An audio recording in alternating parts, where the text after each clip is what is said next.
I was standing at the altar, smiling so hard my cheeks hurt. The priest had just asked us to face each other and hold hands. I looked into Damon's eyes, warm, steady, the man I thought I was about to spend forever with. My heart was pounding, not from nerves, but from the overwhelming joy of finally marrying the man I loved. Then the priest said the words no one ever expects anyone to actually respond to. If anyone here objects to this union, speak now or forever hold your peace. Silence. For a second. Then a voice rang out from the back, a woman's voice, sharp, clear, and furious. He can't marry her, she said. He's still married to me. People laughed. I even smiled for a second, thinking it was one of Damon's college friends pulling a dumb prank. That smile disappeared when I turned and saw her walking down the aisle. She was wearing a navy blue dress, heels clicking against the stone floor. Her hair was pinned up like she hadn't planned to cause a scene but wanted to be taken seriously. Her expression wasn't playful or joking. It was focused, determined. In her hand, she held something white. She raised it up. This, she said, is a copy of our marriage certificate. Damon Leary is my husband, legally, and he never divorced me. I froze. Everything around me disappeared. The flowers, the music, the rows of family and friends packed into the pews. All I could see was Damon's face. He was staring at her. Not confused, not angry, just pale, like he'd seen a ghost. I turned to him. "Tell me this is a joke," I said. "Please tell me this is some kind of twisted prank." He didn't answer. Then the church doors opened again. A small child walked in, holding the woman's hand. A boy, maybe 5 years old. The second I saw his face, my heart dropped. He had the same dark eyes as Damon, the same jaw, the same crooked little dimple in his left cheek that Damon had. And I knew before anyone said a word. This wasn't just a mistake. This wasn't a prank. This was a life that had been hidden from me. My almost husband wasn't just someone with a past. He was someone still living in it, with a wife and a son. And I had no idea. My best friend Rhea was already stepping forward, ready to pull me away. I felt my mother's hands on my back, steadying me. The priest was stunned into silence, and Damon still hadn't said a single word, not one.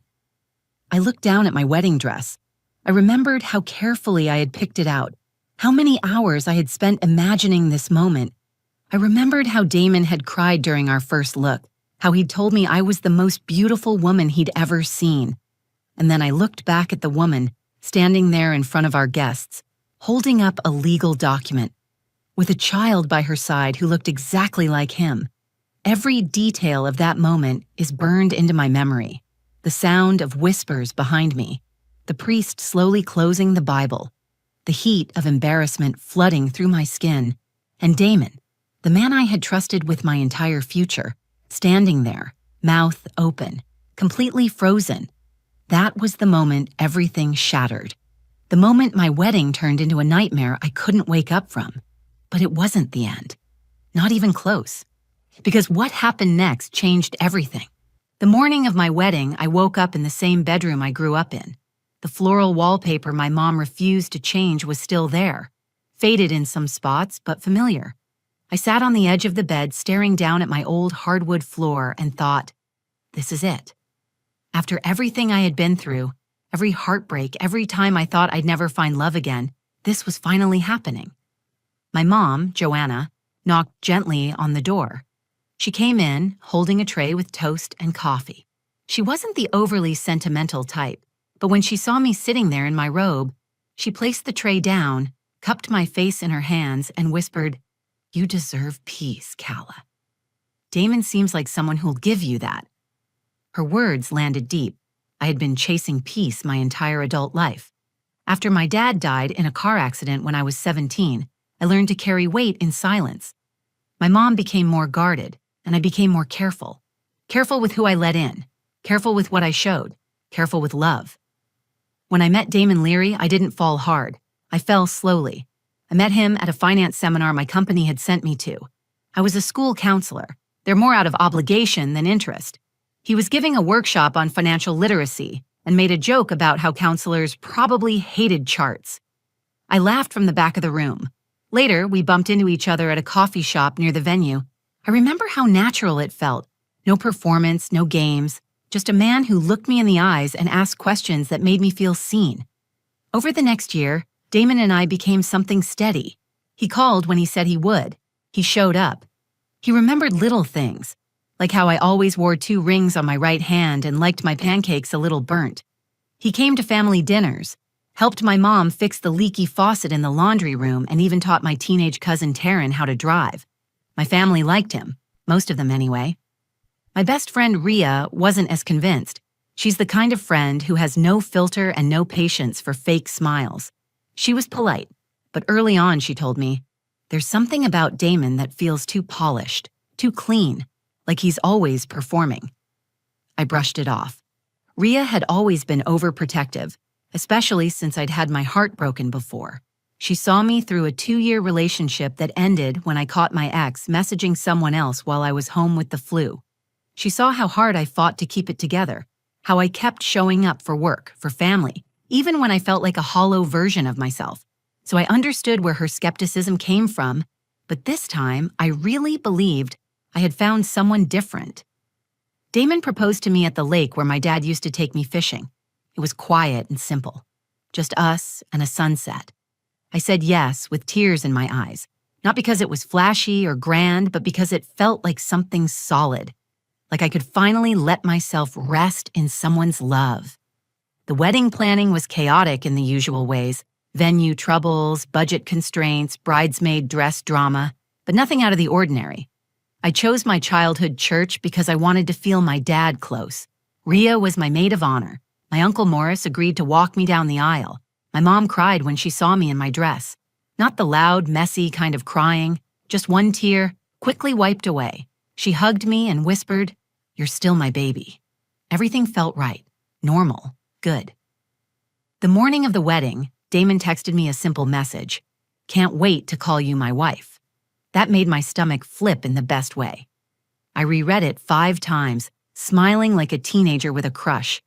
I had waited so long for something that felt easy, and this finally did. When I arrived at the church, everything was perfect. The flowers were set up just the way I imagined: white roses, eucalyptus, and pale blush peonies.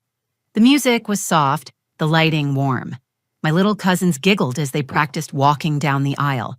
Rhea handed me my bouquet and said, "You ready?" I nodded and took a deep breath. In that moment, I felt full of hope, of love, of belief that I was stepping into the life I had fought so hard to build. I had no idea what was about to happen, because the man waiting for me at the altar wasn't the man I thought he was, and everything I believed in that moment was about to come crashing down.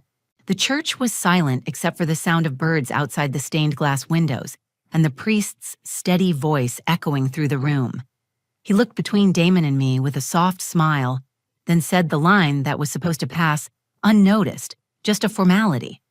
"If anyone here has reason why these two should not be joined in holy matrimony, speak now or forever hold your peace." There was a beat of silence, then shuffling near the back doors, and then a woman's voice cut through the air like a blade.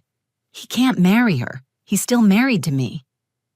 At first, it felt like someone had cracked a joke at the worst possible time. A few people laughed nervously. I blinked, trying to understand what I had just heard, but the laughter stopped as a woman stood up from the back pew and stepped into the aisle. She wore a navy blue dress and carried something in her right hand. Her walk was confident, sharp, unapologetic. She looked straight ahead, eyes locked on Damon, like no one else in the room existed. "This is a copy of our marriage certificate," she said loudly, holding up a folded document. "His name is Damon Leary. He married me in Las Vegas 2 years ago. We're still married." The room shifted. People turned in their seats. Someone gasped. I stared at her, then turned to Damon, waiting for him to say something, anything. But he just stood there, shoulders rigid, jaw clenched, eyes wide. I stepped back and said, "Damon, what is she talking about?" He opened his mouth, but no words came out. The woman kept walking toward us. Her voice was steady, not hysterical or dramatic. It was the voice of someone who had come here prepared. "I didn't want to do this in public," she said, But you left me no choice. I sent letters, I called, you blocked me. By now, the guests were no longer confused. Whispers swept through the crowd like wind through dry leaves. My mother stood up from her seat, her hand covering her mouth. Rhea stepped onto the altar beside me and grabbed my hand tightly. I looked at the woman again. "Who are you?" I asked, my voice shaking. "My name is Mira Calderon. I am Damon Leary's legal wife." I stared at her, then at Damon. "Is this true?" I asked him. "Are you married to her?" He looked at me, and for the first time since I met him, his face showed nothing. Not love, not remorse, just fear. Before he could answer, the back doors of the church opened again. A child stepped inside holding Mira's hand. A boy, maybe 5 years old, small, dressed in khakis and a little button-down shirt. He looked up, scanning the room, and I heard someone whisper behind me, "He looks just like Damon," and he did. The boy had Damon's dark curls, the same almond-shaped eyes, the same dimple in his left cheek that appeared when he smiled. But he wasn't smiling. He looked confused, maybe a little scared, but he clung to Mira's hand and stood quietly beside her. Mira looked at me. "This is Ezrin. He's Damon's son. He was born 6 weeks after Damon disappeared." My knees nearly buckled. I leaned into Rhea, who tightened her grip. "You had a son," I said to Damon, barely able to push the words out. "You have a wife, and you were going to marry me?" Damon tried to step forward. "Calla, I can explain." "Explain?" I said. "You lied to me for 2 years. You asked me to marry you, knowing you had a family, knowing this would all blow up in front of my family, in front of my friends, in front of God." He looked around the room as if hoping someone would come to his defense. But no one moved. His own groomsmen looked away. "You told me you were single," I said. "You met my mom. You sat at my kitchen table and talked about building a life together. Were you just hoping I'd never find out? That she'd never show up?" Mira's voice was steady but tired. "I didn't come here to destroy your day, Calla. I came to stop him from destroying yours the way he did mine. I had no idea he was planning to marry someone else until last week. Someone sent me a photo of your engagement announcement. I didn't believe it, but I came here to find out for myself." My chest burned, not from rage, but from betrayal. I had opened myself to this man. I had believed in him. I had trusted every word he said, every look, every future he painted for us. And now I was standing in a church full of people in a white dress I had dreamed about since I was a little girl, watching that dream collapse at my feet. All I could think was, what else was a lie? I couldn't hear anything anymore, not the whispers, not the awkward shuffling in the pews, not even the priest as he slowly stepped back from the altar, his book still open, his eyes darting between us like he was trying to disappear.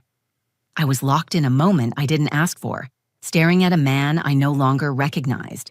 And beside him stood a woman with a torn marriage certificate in her hand and a little boy whose face had just shattered the life I had built in my mind. I pulled my hand from Rhea's and turned to Damon. My voice was low but sharp. "We're not doing this up here.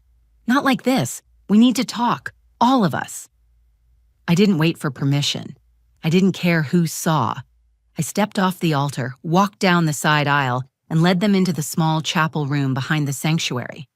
Rhea followed close behind, and my mother came too, her face tight with fury. I closed the door behind us. The air in the room was stiff, heavy with the weight of everything no one had said yet. I stood in the middle, facing them all, Damon on one side, Mira and the boy on the other. "Talk," I said, looking directly at Damon. "I'm giving you one chance to tell the truth, all of it, because right now I don't know who you are." He ran his hand down his face, his eyes red and tired. He looked like a man who had finally run out of lies. "I married Mira in Vegas during a wild weekend. It wasn't planned. We were drinking, we were stupid, and we just did it." Mira cut in. "It wasn't just a party hookup. We were together for a year, Damon. You lived with me. You told me you loved me. You helped paint Ezrin's room." He glanced at her, then looked back at me. Things got complicated. She got pregnant. I panicked. I didn't want to be trapped in something that didn't feel right. I told her I needed space, and then I just left. I moved states. I changed jobs. I didn't think she'd follow me. Follow you, I said. She's your wife. That's your child. You think this is some old mistake you could outrun? I didn't love her the way I love you, he said quietly. With you, it was real. You made me better. I thought if I could just get through the wedding and then fix things afterward, get a divorce, figure out visitation, I could start clean with you. I laughed, not because anything was funny, but because the sheer audacity of his explanation made my skin crawl. You were going to marry me while still married to someone else. You were going to stand in front of my family, in front of God, and lie. And you call that love? He tried to reach for me. I stepped back. I don't want your hands anywhere near me, I said. Mira looked exhausted, but she kept her voice steady. You know what the worst part is? I didn't come here to fight. I didn't come to ruin your day. I came here because you deserve to know the truth. He plays a long game. He looks responsible, steady, devoted. He's good at making people believe he's everything they've ever wanted. But it's an act. I fell for it too. I believed in him. Until he left me in a hospital room alone after our son was born. My mom stepped beside me. She didn't speak. She just placed her hand over mine. Her presence alone gave me the strength to keep standing. Rhea stepped forward and faced Damon. Do you have any idea what you just took from her? From all of us? You let her walk toward you today, thinking you were her safe place. You let her build a home in her heart for a man who didn't even tell her he had another family. He didn't respond. I turned to Mira. Thank you, I said, surprised by how calm my voice sounded. Thank you for showing up. No matter how hard it was, you didn't ruin this day. You saved it. You saved me.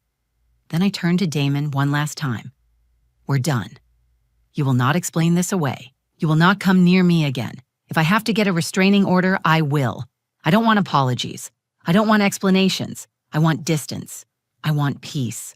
I want the life I deserve, and that doesn't include you.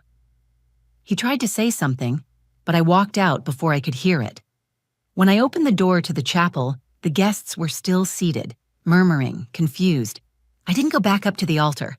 I walked straight down the aisle, past the pews, past the flowers I had picked out by hand, past the little girls still holding flower baskets. Outside, the sky had turned gray. It felt right. I stood on the church steps and breathed in the air. For the first time that day, it felt like my lungs actually filled. The wedding was over. But something more important had just begun. The moment I stepped outside the church, the air felt different. Cooler, sharper, like it had been waiting to slap the truth across my face. My wedding dress dragged slightly behind me as I stepped onto the gravel path, the lace catching on a rose bush. I didn't stop, I didn't cry, I just kept walking. Every step heavier than the last, but somehow more solid.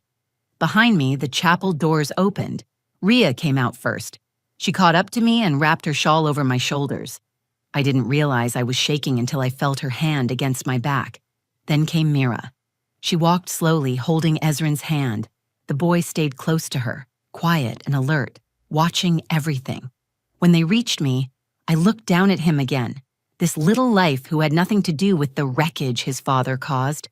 He looked up at me with those same dark eyes and blinked like he was trying to make sense of why we were all standing outside in silence. Mira gave me a long look. She didn't speak right away, and neither did I. It was strange to feel such deep gratitude for a woman who had just turned my life inside out. But there it was. She didn't want this either. She had just refused to let someone else walk blindly into the same pain. I stayed quiet for too long, she said finally. I wanted to believe he would do the right thing, that maybe he'd come back, explain it all, apologize. But he didn't. He just moved on and tried to bury us. I wasn't going to let him do that to you. I nodded. I'm glad you didn't. Ezrin tugged at her sleeve. Mommy, is that lady mad at us? She bent down and ran her hand gently over his hair. No, baby, she's not mad at you. She's just really brave. I knelt in front of him. My dress bunched awkwardly at my knees. But I didn't care. I wanted to be at eye level with him. I wanted him to know I saw him, not as a mistake, not as a disruption, but as a little boy who deserved better than the man who fathered him. You're a very lucky boy, I said. You have a mom who fights for you. He nodded like he understood something important. Mira's voice was softer now. I know you don't owe me anything, but if you ever want to talk, or if you need support, I'm here. I know what it's like to rebuild after someone tears your trust apart. I stood up and took her hand. It was a brief gesture, but it felt powerful. Two women wronged by the same man, standing together not as enemies, but as survivors. I watched her walk away with her son, the two of them disappearing into the parking lot hand in hand, her head high. Inside the church, people had started to leave. The guests looked uncomfortable, whispering apologies or condolences, as if a wedding cancellation required grief etiquette. I kept my chin up, thanked people who approached me, and let Rhea handle the rest. She moved through the crowd like a bodyguard, protective and fierce. Damon tried to speak to me once more. He followed me to the side of the church, near the reception tent that would never be used. "Kala, please," he said. "I never wanted to hurt you. I was going to handle everything. I just needed more time." "You had years," I said. "You had time when you sat across from my mom at dinner. You had time when you walked me through wedding venues. You had time when you stood on that altar this morning. You didn't need more time. You needed a conscience." He looked down at the ground. "I didn't think she'd show up." "That's the problem," I said. "You weren't afraid of hurting me. You were afraid of getting caught.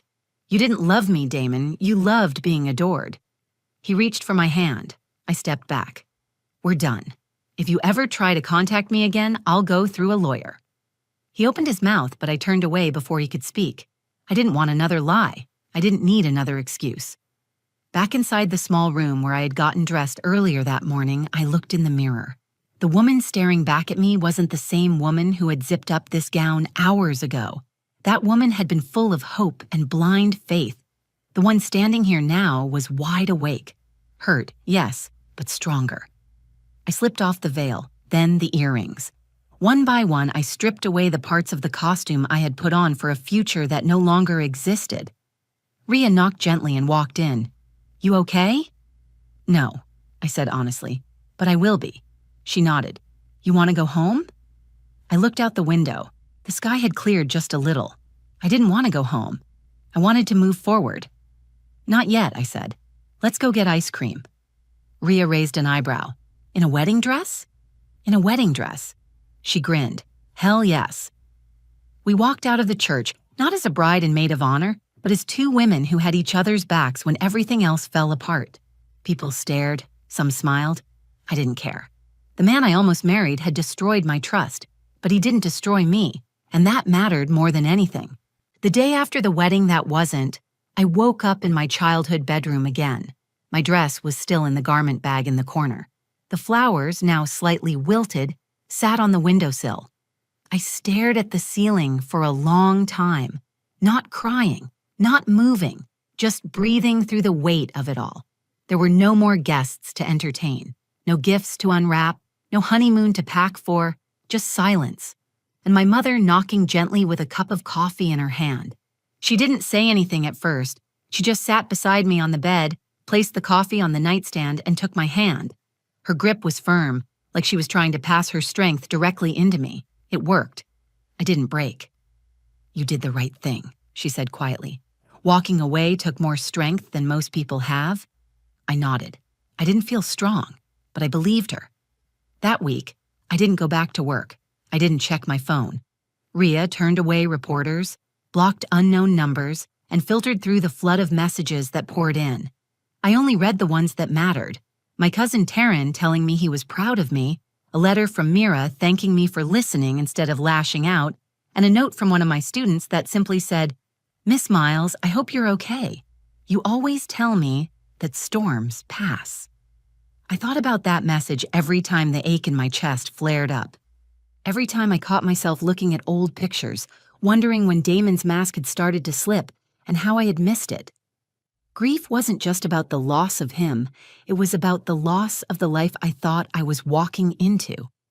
I had to mourn the future I had imagined, the one with a shared mortgage, slow Sunday mornings, and maybe a baby of our own one day. That fantasy died in a church aisle, and I had to bury it without ceremony.